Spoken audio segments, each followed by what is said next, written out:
Alright everyone, I'm back.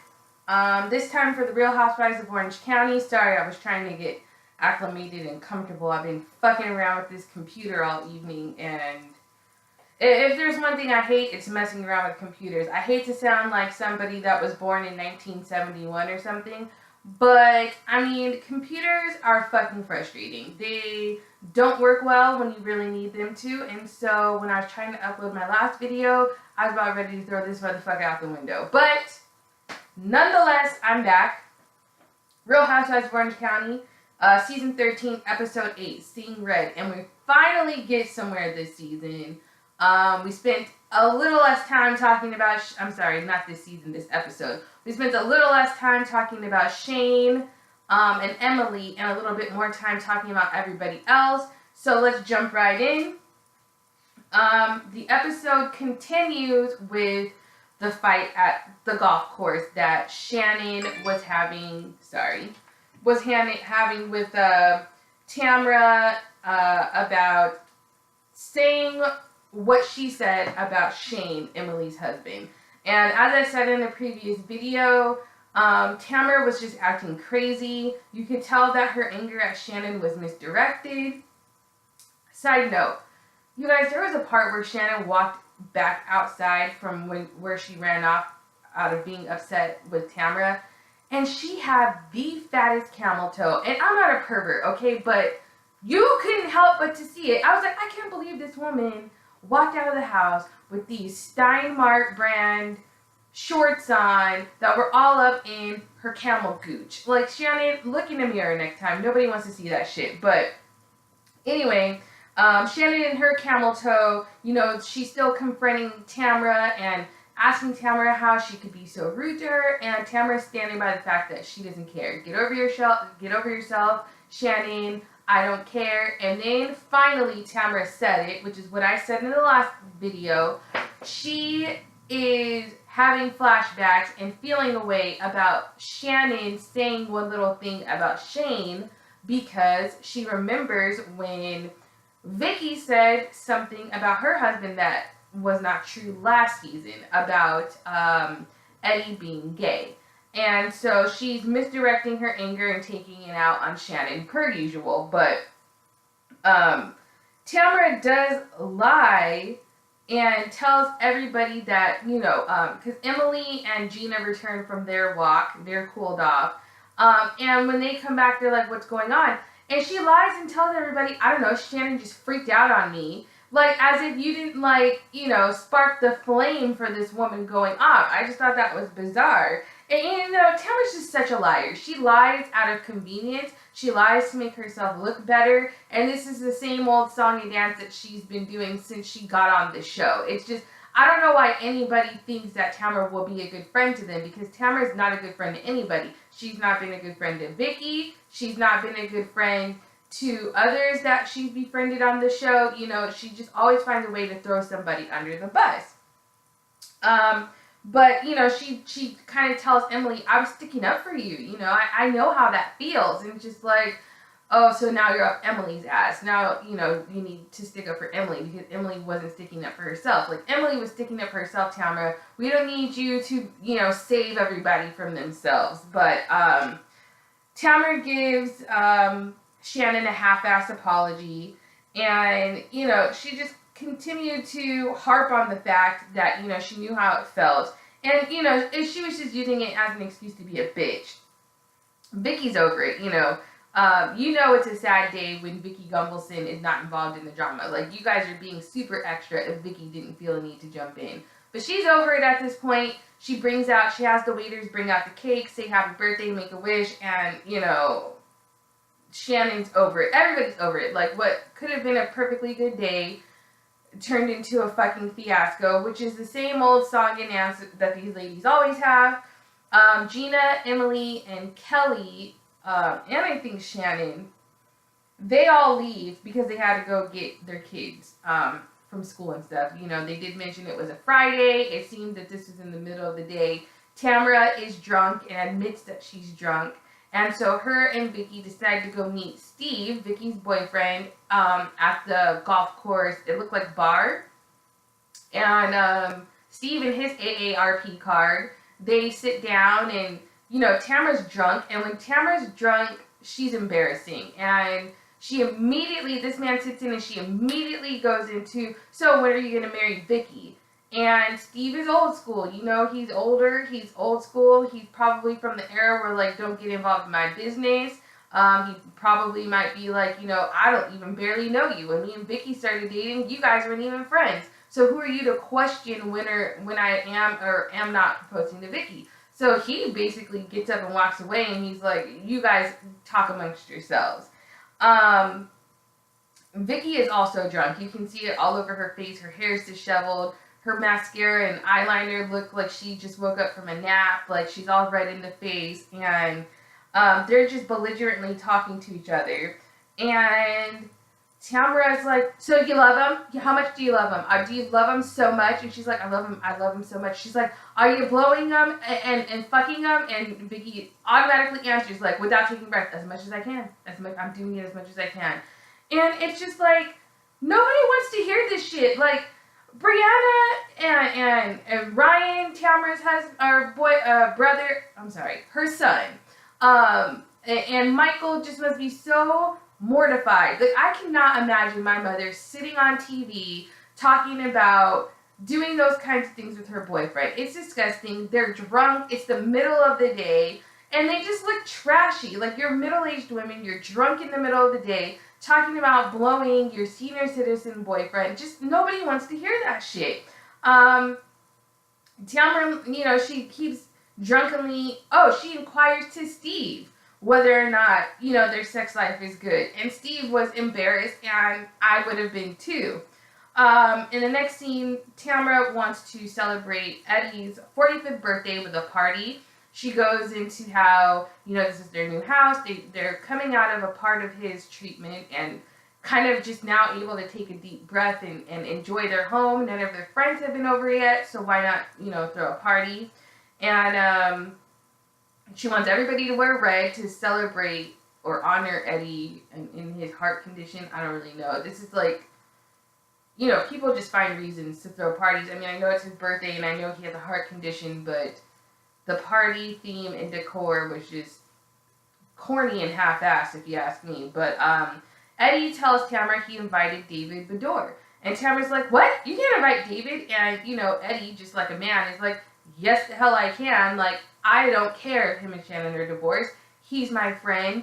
And men just don't get it. You know, like, Eddie, yes, David is your friend, but Shannon is Tamra's friend. And she already invited Shannon. And I don't know if you've ever met Shannon, but she's not really good with surprises. And I don't think that your birthday party is a good place to spring on her ex, who she's not in a good place with at all. But Eddie does make a point. He's like, fuck that. He's my friend. Shannon's always mad at you for one reason or another. You know, I want to invite him. But Eddie's a smart man. Didn't feel like getting into it with his wife over it. So he's like, I'll disinvite him. But just know, this is my dude. Like, we hang out. And I'm not going to just not hang out with him because him and Shannon are going through a divorce. And that's just the tough part of when your friends break up or they're divorcing. But I'm loyal to the person that I originally was friends with in the first place. If I was friends with you first and you acquired a husband or a boyfriend in the course of our friendship and you guys break up, I'm going to still be cool with you. And no hard feelings to that fool, but I'm not interested. And this is just why I make it a point to, like, not go out of my way to get close with my friends' significant others and shit anyways. Because, like, it's just like, oh, hey, dude, like, you know, you may or may not be around in the next 6 months to a year. And if you are, I'm still not going to be, like, super cool with you because my friendship is with the woman or the man. You know, you get what I'm saying? Like, I just don't ever think it's a good idea to fully enthrall yourself in relationship and marriage friendships in that way because shit happens and now look where we're at. But anyways, I'm going on a tangent here. But he does agree to disinvite him, and it was kind of funny. He ended up snapping on Tamra's hideous shirt. She did have a hideous shirt on. I don't know where she got that shirt from, but he does tell her, like, I'm not going to choose sides here. David is my friend. Shannon is your friend. they're going to have to realize that sometimes when there's group events, they may be there together. And that's also something Shannon's going to have to consider. Orange County, especially the upper echelon of Orange County, is very small, and everyone kind of hangs out in the same places because Orange County is not huge. All the places and all the fun stuff is in the same areas. So, Shannon, you're going to run into this man sooner or later. But we see Gina at her home. She's getting ready.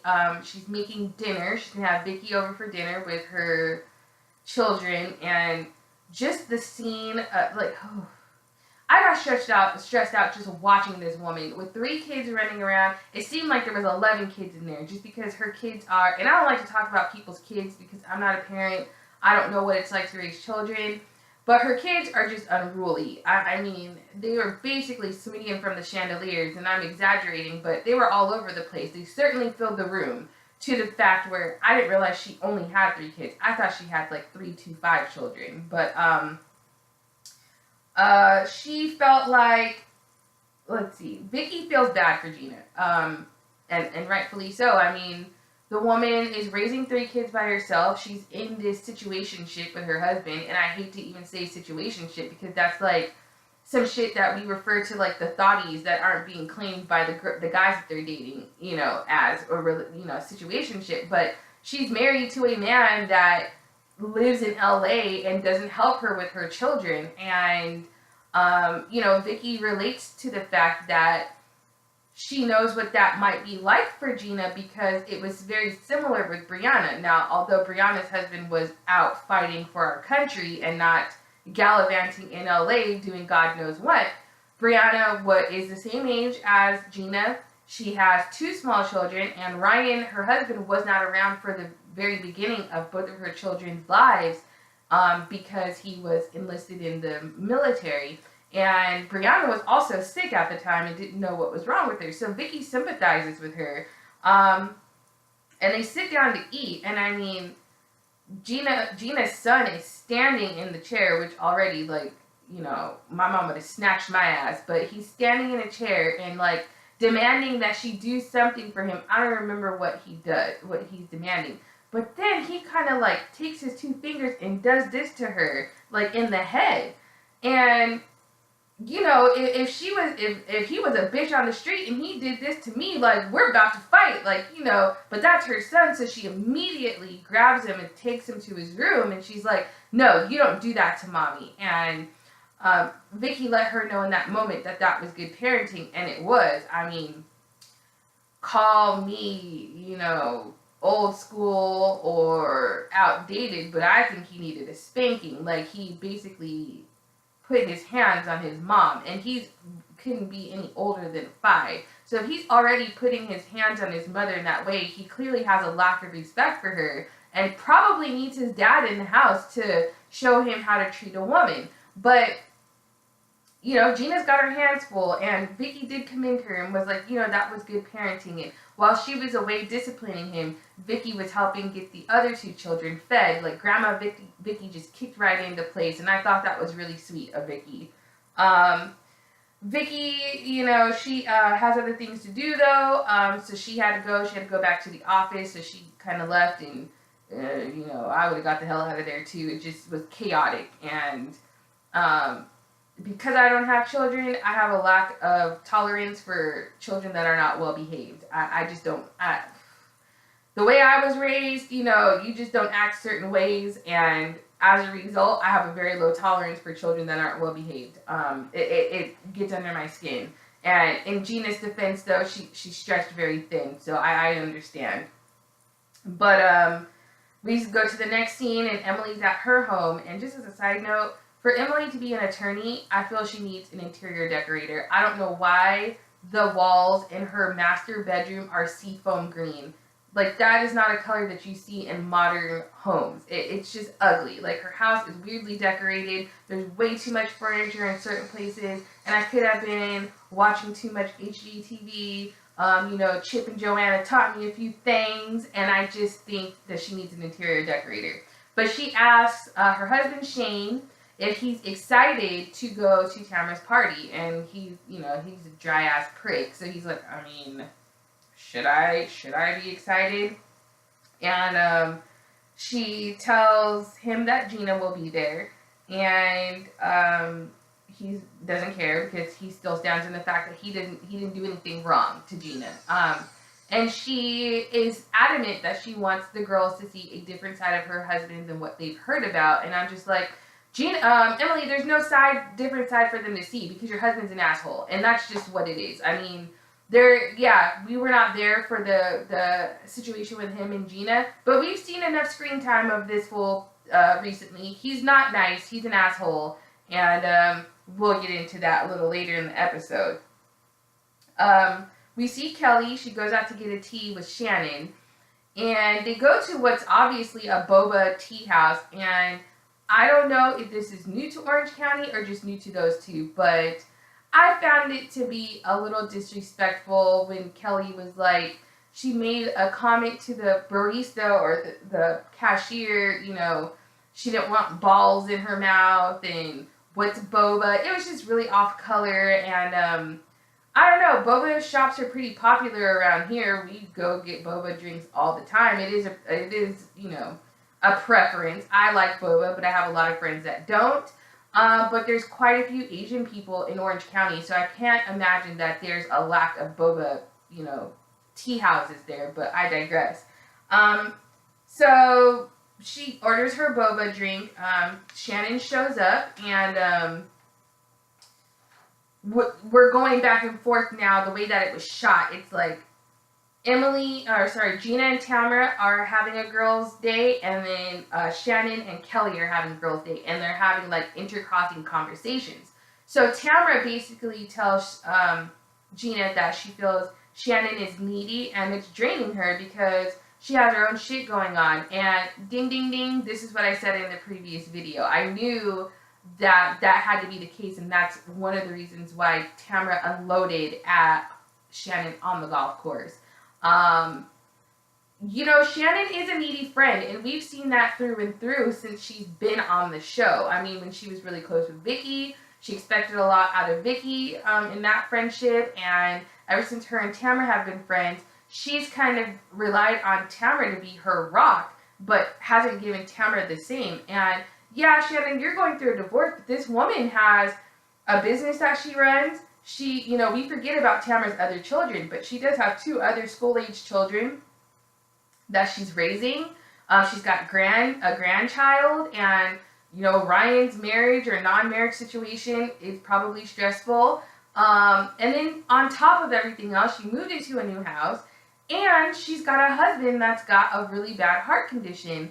And I've had friends, you know, I'm kind of like the strong friend in a lot of ways. I think a lot of my friends see me as like the strong person that people don't really need to check on a lot, and I get that from Tamra as well. But you have to check on your strong friends sometimes too. Like, she gives off the impression she can do it all, but eventually when you're carrying that much on your plate, something's got to give. And as a friend, you should recognize those things. But see how eloquently I just communicated that? Tamra, that's all you kind of got to do with Shannon. But Tamra makes a good point when she tells Emily she hasn't expressed any of this to Shannon because she's afraid of how Shannon will react. And we all know, if you watch the show, and you've watched it since Shannon has been on this show, which has been about 3 seasons or 4 seasons at this point, when you confront her with her character and how she is, she often doesn't take it well. She starts yelling and pointing and, you know, getting out of control. So, I understood where Tamra was coming from. And, you know, I'm not the hugest fan of Tamra, but logic is logic. And I understood what she was saying. On the flip side, Shannon is telling her side to Kelly. And, you know, this on both sides is just a perfect example of passive-aggressive communication between Tamra and Shannon. Instead of being direct and telling each other what their issues are, they are taking it out on each other in other ways. And this is just becoming a huge clusterfuck. And Shannon is still standing by the fact that she was blindsided by, you know, Tamra's reaction at the golf course. And Gina, while talking to Tamra, hits the nail on the head and tells her that she needs to be truthful no matter how Shannon reacts, because if that's her friend, She just needs to kind of shut up and take it. And I agree with Gina. And you know, Gina, although she had that one issue with Shane, I think I like Gina a lot. I think that she has a real truthfulness and down-to-earthness about her, probably because she's not from Orange County. And I'm just going to go out on a limb here, and I don't care, judge me if you want, say what you want. People from Orange County tend to not be down-to-earth. And that kind of just goes for California in general. There's a lot of phony people in California, and in Orange County in particular. Everything's about appearances and stuff. And Gina kind of just gives me that good old New York honesty, and I'm a tough broad, I can take it, and I like that about her, and I like that she was honest with Tamra in this situation. We see Tamra and Eddie. Eddie drops Tamra off at a floral shop. Looks like she's picking out maybe flower arrangements for the party, and she's shopping with Shannon. And Shannon rolls in on an e-scooter, claiming that she tripped while walking and sprained her ankle. She was told that she needed to elevate her ankle. Not sure why she needed an e-scooter. I mean, in some regard, yeah, it's keeping it elevated, but it's a sprain. There's no break. There's no fracture. You could have gotten away with crutches, a cane. You know, it was just kind of like desperate to me, like a desperate way. She knew shit was off with her and Tamra, and to me it was like a desperate way to connect with Tamra, which Tamra picked up on and jokingly, but not jokingly, called her single white female, because it was weird. But Tamra tells her she's not good at opening up, but this is how I feel, and she kind of just told Shannon, very honestly, a replica of what she told Gina. And Shannon surprisingly received it well. She was surprised because she didn't realize she had been behaving that way towards Tamra, which sometimes, again, Shannon has a lot of shit going on too. She's going through a divorce. She's got 3 children. I think when we all have a lot of stuff going on, it's hard for us sometimes to see past our own shit. And basically that's what Shannon admitted, but she apologized to Tamra, and I felt the apology was sincere, and she immediately inquired on how Eddie's doing and whether or not, you know, he liked his doctor, because we know Shannon likes to, you know, refer doctors and stuff. And Shannon tells her, let's see. Oh, I'm sorry. She asks how Eddie's doing, and Tamra tells Shannon that he's gone off all of his meds, even the blood thinners. And the doctors told him, sir, you could have a stroke at any time. And it's just really scary. But Eddie's doing what a lot of people do, I think, when they have chronic illnesses, or when they're chronic, or, you know, when they have something that could be life-threatening, and he thinks he's in control of this situation, and he's not. And she said he screamed, God, why are you doing this to me?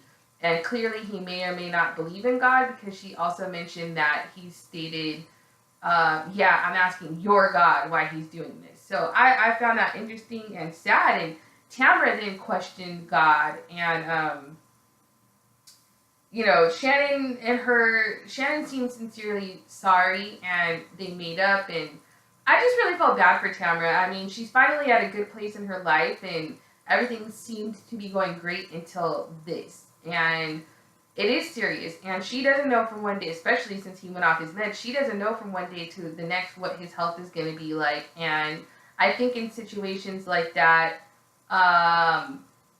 it makes you question, you know, whatever you believe in, or the universe, or whatever. It makes you question why, you know, you see yourself as a good person, why bad things happen to good people. So, anyway, everyone's getting all ready for the party. The theme is, you know, red and hearts, like I said. And Tamra blew up these horrendous headshots of Eddie from, like, it had to be, like, the late 70s, early 80s. I mean, I just don't think Eddie's a very attractive man. That's my personal opinion. And he looked even less attractive in these photos. And the photos played into the narrative that Vicki was spreading last year. They looked, to me, very homoerotic. But at any rate, Tamra blew them up. She thought it would be funny. And as a side note, Ryan, Tamra's son, and I are around the same age. Why does this man not have any hair? Why is he losing his hair?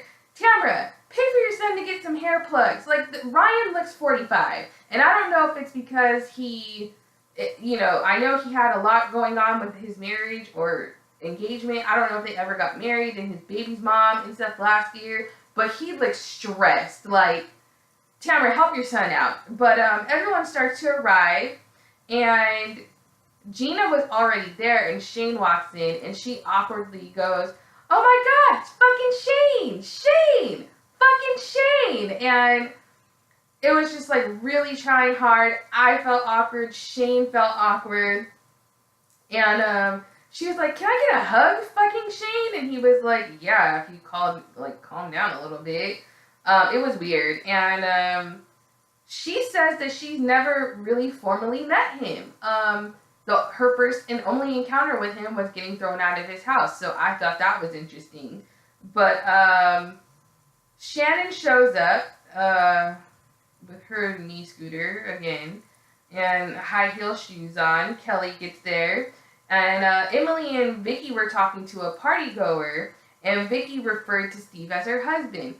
So she walks over to Steve and Shane where they were standing. And I think Emily may have been there. And she's like, "Oh my God, Steve.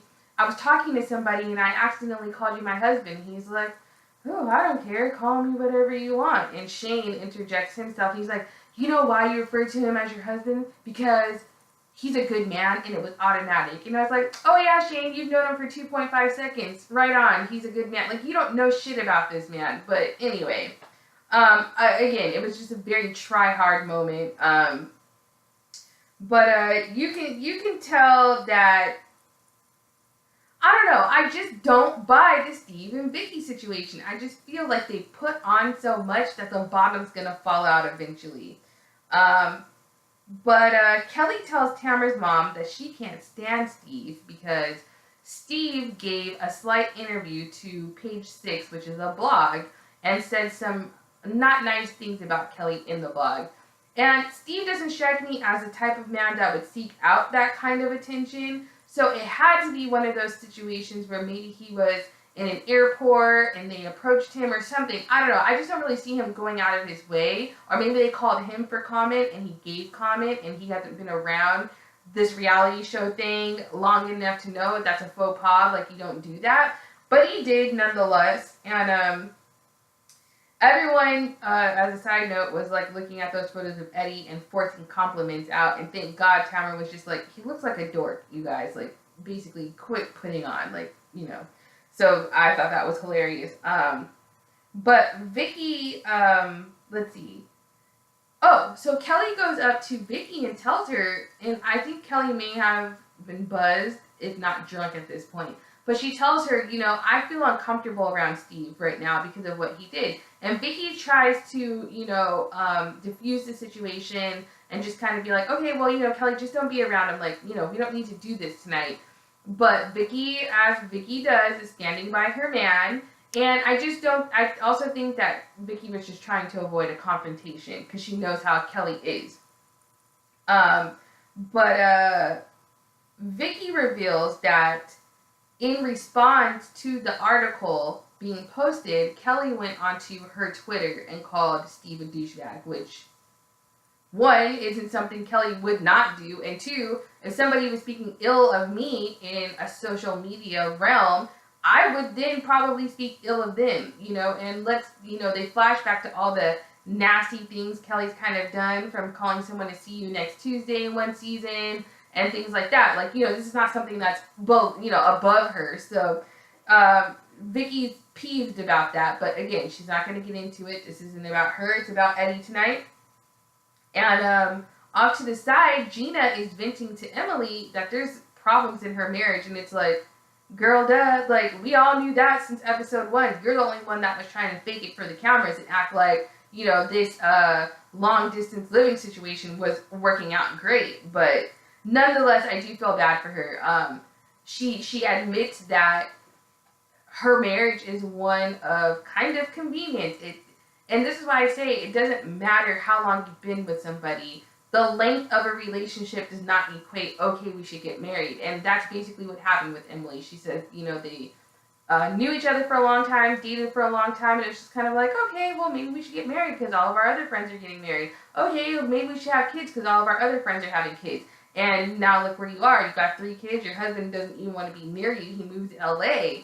And you're trying to figure out how to pick up all the pieces. And I just feel terrible for her because Gina and I are the same age. I couldn't imagine having 3 kids, my husband being gone 7 days a week, even though, like, you know, he's away on business, but not really. I can't imagine. And I'm sure in her head, she doesn't work. She's probably thinking, if I leave him or he divorces me, what in the hell am I supposed to do? So it's pretty sad. But Kelly and Shannon, they're struggling to turn on a heater. They both look like they've had a couple or 10 drinks. And Gina then starts telling Vicki about her problems, which, you know, Gina, just a word to the wise, you might want to tread lightly on that one. Vicki is known to put the nail in the coffin in people's marriages. But Vicki does tell her, you know, I gave up on my marriage. I'm assuming she means with Dawn, because she seems to really hate Brianna and Michael's father. But she says that she gave up on her marriage too fast, and that if she could go back in time, she would work on it a little harder. So she's telling Gina to work on it. The thing is, I don't think Gina is a person that doesn't want to work on it. I think her husband doesn't want to work on it. And I think that because when Vicki was over her house for dinner, she showed Vicki a picture of her husband, but the cameras didn't show the picture, which makes me think this man didn't want to be on the show. And we now know that Gina is going through a divorce. So, yeah, I don't think Vicki, that it's Gina that didn't want to work on things. I think it's her husband. But Shannon and Kelly say that they haven't spoken to or met Emily's husband. And so Kelly decides, though, she wants to confront Steve. And Shannon tries to give her advice on how to approach the situation, but Kelly is lit. She is drunk. In fact, there's not too many scenes that we ever see of Kelly where she isn't, you know, slightly inebriated by alcohol. And she approaches Steve calmly at first, and she claims, Steve claims to not have known about the article, which I'm like, sir, you were quoted.